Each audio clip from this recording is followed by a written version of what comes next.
Muchísimas gracias por seguir conectado junto a nosotros. Espero que esté reflexionando durante el transcurso de nuestro programa, ya sea a través de nuestra señal de televisión, CMKC Radio Revolución o nuestras páginas en las plataformas digitales. Ahora quiero hablar con los representantes de la Fiscalía y el Tribunal. Yoraida Núñez, quien es la vicefiscal jefa de la Fiscalía en la provincia de Santiago de Cuba, y también con Joanny Chávez Llopis, quien es presidente de la Sala Tercera de lo Penal del Tribunal Provincial en Santiago de Cuba. Bienvenidos ambos oficialmente al programa. Yoraida, has estado interviniendo un poco en temas y asuntos que son medulares de lo que hemos discutido hasta este momento, pero vamos a concretarnos en el papel de la Fiscalía ante el contexto que estamos viviendo y evidentemente a partir de lo que vimos en los trabajos anteriores, que hablan de dos casos específicos ocurridos en Santiago de Cuba, nos muestran una diversidad en estos momentos de delitos. ¿Cuáles son, ante esas circunstancias, las prioridades establecidas? ¿Cómo se pueden establecer esas prioridades teniendo en cuenta el contexto y si existen indicadores específicos para decidirlo? A ver, Dairo, nosotros para la Fiscalía todos los procesos son importantes, el 100%. La Fiscalía tiene un sistema de trabajo conjunto con el Ministerio del Interior que por mandato constitucional tiene que controlar el 100% de los procesos en tramitación, estén donde estén dentro del territorio de la provincia. Por lo tanto, para la Fiscalía, ningún caso puede ser más o menos importante que el otro. No obstante a ello, por las propias regulaciones de la norma, hay cuestiones que hay que tener en cuenta para determinadas prioridades. Porque depende de las características del delito, la circunstancia en que ocurre el hecho delictivo, los efectos que produce, entonces tendrá mayor peligrosidad o no el hecho delictivo y tendrá mayor o menor severidad en la aplicación de las normas penales. Hay que tener en cuenta determinadas cuestiones. Primero, las sanciones que establece el Código Penal. Esa es la primera prioridad que se tiene en cuenta, porque el Código Penal te va a decir cuáles son los bienes jurídicos que hay que proteger con mayor rigor y cuáles con menor rigor, en dependencia de qué bien se afecta o qué derecho individual se está afectando. También el Código Penal tiene agravantes y te va a decir, en determinadas circunstancias, este hecho va a ser más grave que en otras circunstancias. Podemos hacerlo a través de ejemplos. Hemos visto, por ejemplo, dos casos en pantalla y también tenemos, por ejemplo, el aceite dieléctrico y otros.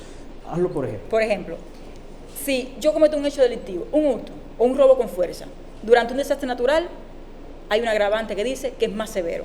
Es el mismo marco sancionador, pero yo le voy a aplicar una sanción más severa a ese hecho que si lo hubiese cometido en otro momento concreto.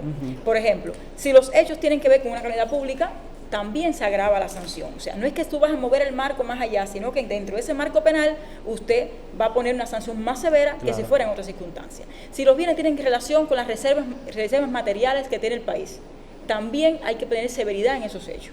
Si afecta a sectores priorizados, hay entonces que tener mayor severidad. Eso viene en el propio Código Penal, o sea, no somos nosotros los que lo establecemos, la propia norma lo establece. También tiene que ver con temas de violencia de género, temas de discriminación por cualquier causal, que toda la vida ha existido delitos relacionados con eso, pero hoy le está diciendo el Código Penal, si usted comete un hecho de asesinato y el asesinato tiene relación con violencia de género, la sanción usted tiene que ponérsela más severa porque es un agravante de la responsabilidad penal. Que si usted comete un asesinato que no tiene relación con la violencia de género. Si usted comete un asesinato por discriminación racial, entonces usted tiene una severidad mayor que si usted comete un asesinato que no tiene relación con estos temas, por poner ejemplos más o menos. También tiene que ver con bienes que afectan la seguridad nacional, con bienes que afectan la defensa del país. Todo esto son agravantes, entre otras muchas, que vienen en nuestro Código Penal, que nos permiten entonces movernos en agravar más las penas a la persona que comete ese hecho delictivo en esas circunstancias que le estoy mencionando. También tenemos que ver la lesividad mayor o menor que tenga el delito que se comete. La lesividad tiene que ver con muchas cosas. Tiene que ver no solamente con la repercusión que tuvo el hecho, con las consecuencias del hecho, también con la persona que lo cometió. No es lo mismo que comete el hecho delictivo un menor de 18 años, 16 a 18 años, sin antecedentes penales, que lo comete una persona que tiene un cúmulo de antecedentes por ese mismo delito, que se demuestra entonces una mayor peligrosidad de la persona y por lo tanto el hecho en sí también va a ser un poco más peligroso que en dependencia de quién lo cometa. También tiene que ver con las circunstancias del hecho y las consecuencias que el hecho en sí acarrea ante la sociedad. También tenemos que tener en cuenta la reiteración o frecuencia en que los hechos ocurren. Por ejemplo, en un municipio, dentro de la misma provincia, un hecho delictivo puede ser más peligroso que otro porque tiene mayor reiteración que en otro territorio. Por eso, la fiscal general, teniendo en cuenta estas cuestiones que están en la propia norma, que vienen desde la Constitución, el Código Penal, el resto de las normas procesales que tenemos nosotros implementadas en el país, lógicamente da indicaciones a la Fiscalía, porque somos un órgano vertical da indicaciones para unificar el trabajo, para que no haya una fiscalía por un lado y otra fiscalía por otro, todo el mundo vaya a uniformar el trabajo. A partir de lo que dice, ¿cuáles son los hechos más reiterados de delitos en la provincia de Santiago de Cuba? Hechos contra el patrimonio, principalmente, que ahí se engloban un conjunto de hechos como son robo con fuerza. El MINE puede explicar mejor, pero está robo con fuerza, hay robo con violencia, ahí están los hurtos, están estos delitos patrimoniales. Porque también hay los delitos violentos se dividen tanto en patrimoniales como en delitos contra la vida e integridad corporal. Por lo tanto, hay una separación aquí que cuando uno los une puede ser más grande, pero están divididos en dos tipos de familias delictivas. ¿Qué capacidad de solución ustedes tienen, teniendo en cuenta los tiempos que ya lo explicó al inicio del programa, qué capacidad de solución están teniendo a las problemáticas que se están presentando? A ver, nosotros no tenemos problemática a la hora de enfrentar los hechos en la función que nos toca como Fiscalía. Nosotros tenemos distribuido la Fiscalía en relación con el mismo Ministerio del Interior lo tiene distribuido su fuerza. Nosotros tenemos fiscales en todas las estaciones de policía y en todos los órganos de investigación. Fiscales que se encargan de controlar el 100% de los asuntos, hacer indicaciones a sus asuntos y participar con el MININ en determinadas diligencias de instrucción, de investigación que se hagan. O sea, la Fiscalía le llega hoy al 100% de los asuntos, con las prioridades que sabemos, porque hay casos que son menos complejos, que llevan una respuesta administrativa y no una respuesta jurídico-penal como tal, porque el Código Penal nos permite determinados, determinadas opciones que no todas son ir al tribunal.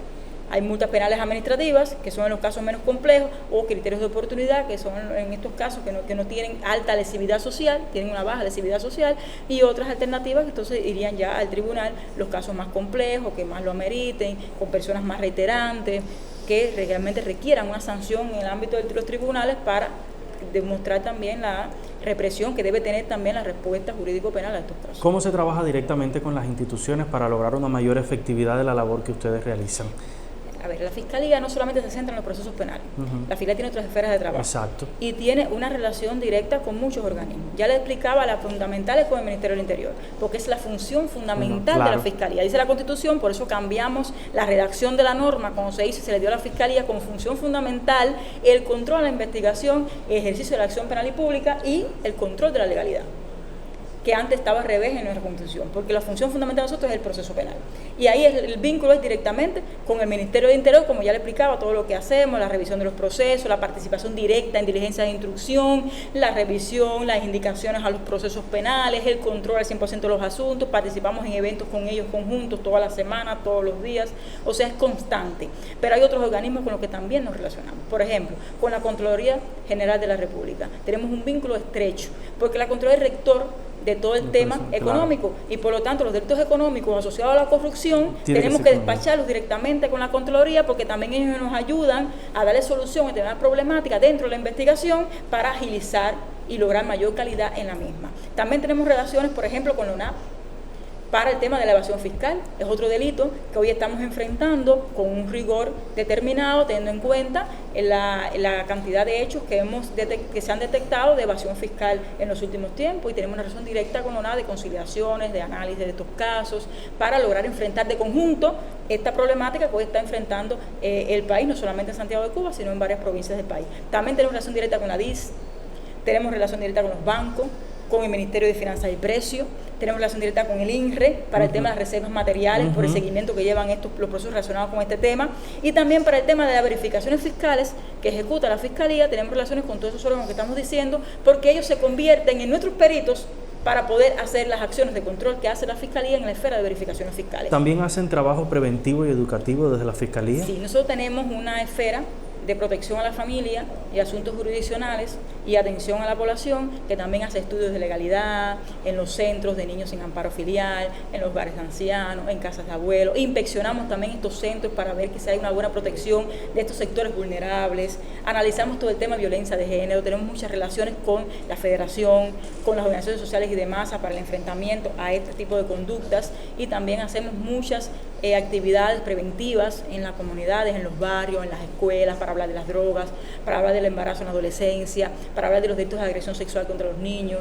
Con educación tenemos muy buenos vínculos para el tema preventivo, y también para hablar sobre la familia y la función de la familia en el desarrollo del menor, porque tenemos un grupo grande de delitos de otros actos contra el normal desarrollo del menor. O sea, la familia hoy también no está afectando al menor en alguna medida porque lo está abandonando, lo está lastimando, lo está maltratando, y la Fiscalía tiene una dirección directa en esto junto con educación para evitar que nuestros niños sufran estas cuestiones y poderlos sacar de ese entorno de violencia, de agresión y de maltrato.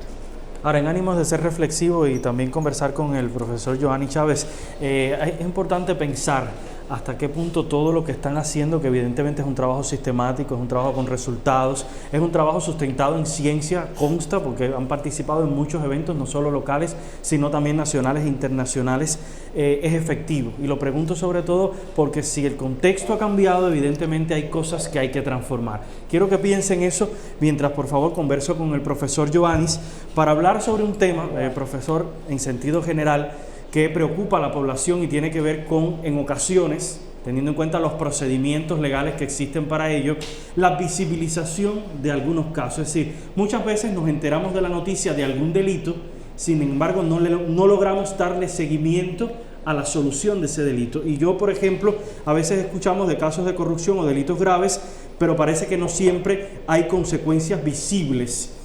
¿Cómo garantiza el tribunal que no haya impunidad y que las sanciones sean un ejemplo en ocasiones para todos? Puede que algunas, por cuestiones de protección legal, se mantengan reservadas, pero otras que necesitan incluso ante este tipo de escenarios ser visibilizadas. ¿Cómo se maneja desde el tribunal? A ver, un placer para nosotros estar en el programa, Dairon, y de las palabras que han emitido las principales autoridades del territorio. Evidentemente, y Yoraida lo decía también en parte de las intervenciones que ha sostenido en el programa, nosotros conocemos de los procesos que llegan a nuestro conocimiento, valga la redundancia, siempre y cuando la Fiscalía, haciendo uso del ejercicio de la acción, requiera de la intervención judicial para resolver determinado conflicto en orden social. En el caso que nos ocupa en este programa, evidentemente en materia penal, en el enfrentamiento a determinadas conductas y el enfrentamiento a hechos delictivos. Y evidentemente la impunidad tiene dos variantes. Una variante, el no esclarecimiento del hecho, por falta de prueba, por no accionar de manera adecuada todo el órgano o el andamiaje previo al esclarecimiento del delito. Cuando un hecho no se esclarece y hay un nivel de impunidad latente, ¿ya? Claro. Y hay un nivel de impunidad también cuando se somete a conocimiento del tribunal el asunto y la sentencia que se disponga resolviendo el delito no se ejecute de la manera que está debida. El artículo 151 de la Constitución de la República obliga a todas las personas, órganos y entidades a cumplir de manera estricta las sentencias que se dictan por los tribunales en materia penal, que es la que nos ocupan, en correspondencia con la solución de determinado conflicto penal. Y evidentemente tú ahí nos estás preguntando cómo garantizar la construcción de la información como comunicación organizacional del transcurso del proceso, que ahí también hay cuestiones que tenemos que trabajar en orden interno, porque evidentemente no siempre se le ofrece al público externo la información debida del caso que se requiera en orden de lesividad social, como lo decía ahorita la fiscal. Hay elementos que indispensablemente en el transcurso del proceso judicial no siempre pueden estarse informando, aunque las partes tienen acceso. Claro. Ojo con esto, y lo decía muy atinadamente la primera secretaria del partido en uno de sus momentos, el debido proceso penal establecido también, y vuelvo a la Constitución, artículos 94 y 95, que destaca el acceso a todo el material probatorio de ambas partes en el proceso. Estoy hablando de la parte que ejerce la acción penal, pero también estoy hablando del que ostenta la representación letrada del acusado, en este caso ya cuando es causa penal, y evidentemente no siempre eso ha tenido un conocimiento para el público externo en general, que quizás pudiera intencionarse para que los públicos externos dominen quizás la interioridad de determinado asunto, aunque la respuesta penal siempre va a tener un grado, como lo dicen los fines de la pena, el artículo 29 del Código, unos determinados fines. El fin educativo, el fin preventivo, pero también el fin de reprimir al comisor de un hecho delictivo ante la afectación de uno de los bienes jurídicos que está explicando la fiscal con anterioridad. Profesor, ¿qué pasa, por ejemplo, con estos casos que mencionaba también Yoraida, que afectan a una comunidad en sentido general, ya sea por desastres naturales, ya sea por lo que decíamos del aceite dieléctrico, más de 17.000 personas involucradas, afectadas por una situación de este tipo, que se necesitan en algunas ocasiones, y muchas personas lo han dicho, casos ejemplarizantes, juicios ejemplarizantes? ¿Cómo se maneja eso desde el tribunal? A ver, los juicios ejemplarizantes tienen una connotación y un diseño también, ¿ya? Pero en la respuesta penal que se ofrezca a cada uno de los casos, la fiscal también lo dijo en su intervención, hay en ley determinadas circunstancias que te agravan la respuesta penal al asumirse por los tribunales la decisión final. Estamos hablando para que también la población conozca que cada figura delictiva, cada conducta que tiene determinados requerimientos, tiene un marco penal sancionador, que ese marco penal sancionador, quizás para los no conocedores del derecho es una terminología bastante complicada, pero es un mínimo y un máximo a imponer, que puede alterarse en los dos límites por la apreciación de las circunstancias que decía Yoraida ahorita. Si eres un comisor reiterativo de hechos delictivos, bueno, eres multireincidente y los marcos pueden incluso agravarse desde el punto de vista de la regulación que está en el código. Pero de las circunstancias que estamos hablando, es decir, de estas circunstancias ante la ocurrencia de desastres, ante la afectación de determinados bienes jurídicos con una importancia mayor, dentro del marco penal, la imposición de la pena siempre va a estar para un mayor nivel de rigor en su imposición. Hay que destacar que no siempre el rigor en la respuesta penal implica más sanción penal. Hay otras respuestas penales que se pueden ofrecer en los procesos que también indican rigor en la imposición de las decisiones judiciales. Estoy hablando de la imposición de sanciones accesorias, el comiso, la confiscación de bienes habidos quizás para los casos de corrupción administrativa. Tú por la malversación o esto has adquirido determinados bienes no lícitos y yo te sanciono, se te impone una pena, por ejemplo, de internamiento en un establecimiento penitenciario, 10 años de privación, pero te confisco la moto, la casa, la computadora, te congelo la cuenta, no sé qué. Y son respuestas penales que se ofrecen desde el conocimiento del asunto, que también llevan una dosis de rigor, aunque no siempre las decisiones que se adoptan en sede judicial, todo el criterio es de mayor rigor, porque hay unos criterios de equilibrio entre ponderación y rigor, de acuerdo a lo que también ha sido explicado, circunstancias como la edad, si eres primario en la comisión de hechos delictivos, si aportaste al esclarecimiento del hecho, si la afectación es mínima o disminuiste la afectación creada con la comisión del hecho delictivo. Es un grupo de circunstancias, por eso decíamos aquí ahorita que 2 más 2 en derecho no es igual a 4, claro, porque cada caso requiere una respuesta penal en correspondencia con lo que obra copiado desde la fase investigativa y que el juez pueda tener como elemento para motivar su resolución judicial. Obviamente, la respuesta de los tribunales siempre va a tener un destinatario directo, y ese destinatario directo es el justiciable. En el caso de los procesos penales, el sancionado es la víctima, es el que ha sufrido algún daño, y en la medida en la que yo pueda, como tribunal, y en eso se trabaja constante y permanentemente en el sistema de tribunales en el país, en lograr que las resoluciones judiciales nuestras sean cada vez más entendibles, mejor comprendidas por la población, pero que también nos garanticen el cumplimiento de los fines que están en ley.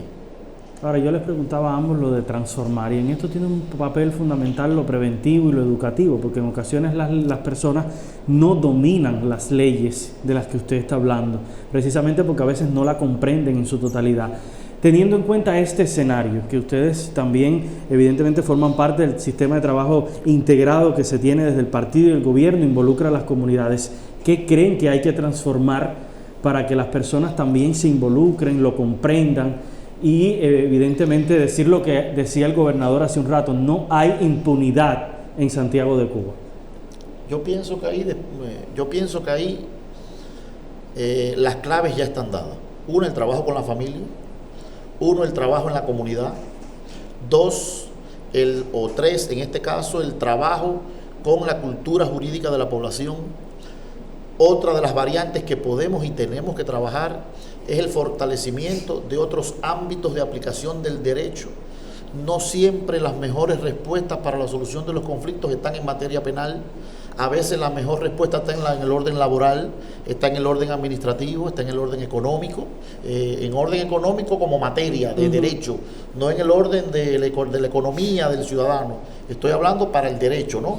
Y entonces, si usted fortalece el trabajo con la familia, si usted fortalece el trabajo en la comunidad, si usted le da a las personas más conocimiento desde el punto de vista jurídico, si usted transforma también la respuesta que en orden laboral, un caso que pueda ser quizás ilustrativo, si usted está cometiendo hoy una conducta que tiene una repercusión en orden laboral y que puede llegar a ser delito, bueno, yo antes de que llegue a ser delito le doy una solución educativa en orden laboral, voy a prevenir que llegue a la comisión del hecho delictivo. Claro. Y evidentemente esto va también a tributar a que no siempre sea el derecho penal. Para nosotros que somos estudiosos de la rama, el derecho penal es de última ratio, que es como se dice, claro, teórica y doctrinalmente, porque es la última rama del derecho que tiene que intervenir para solucionar un conflicto cuando las otras no han podido resolverlo. Y evidentemente implica también el funcionamiento de las entidades laborales, los niveles de control de los directores administrativos, de las administraciones en sentido global, etcétera. Hay un grupo también de ideas por ahí que se están construyendo en la provincia con esto de los foros cívicos que van a tributar en positivo al fortalecimiento de este clima. Y yo no sé si es de esta pregunta, si es en este momento, lo decía ahorita la secretaria del partido, el trabajo de las personas que cumplen penas en condiciones de libertad. Ahí se han hecho un grupo de cosas en la provincia. Recientemente terminamos un brillante ejercicio integral de control en el mes de septiembre. Hoy hemos, en esta semana, en el marco del ejercicio que se realiza en todo el país, están también realizando intercambios con todos los sancionados para fortalecer eso que se está pidiendo aquí, que es el enfrentamiento y la prevención a determinadas conductas, para que ellos sepan lo que les puede acarrear. Escucharlo, qué tienes, qué te preocupa, dónde está tu situación, para nosotros también motivar la transformación de la conducta de estas personas. Ha habido resultados positivos. También tenemos que decir que hay personas que han regresado a establecimientos penitenciarios por el quebrantamiento de las obligaciones que tienen. Este ejercicio del mes de septiembre fue en estos números superiores a ejercicios anteriores y que también obedece a las circunstancias que en orden social están presentes, porque la respuesta ha sido diferente, y ante el quebrantamiento sostenido de sus obligaciones, bueno, usted no puede seguir en libertad, y evidentemente esto es parte también del enfrentamiento de todas estas actividades que se están dando en la provincia.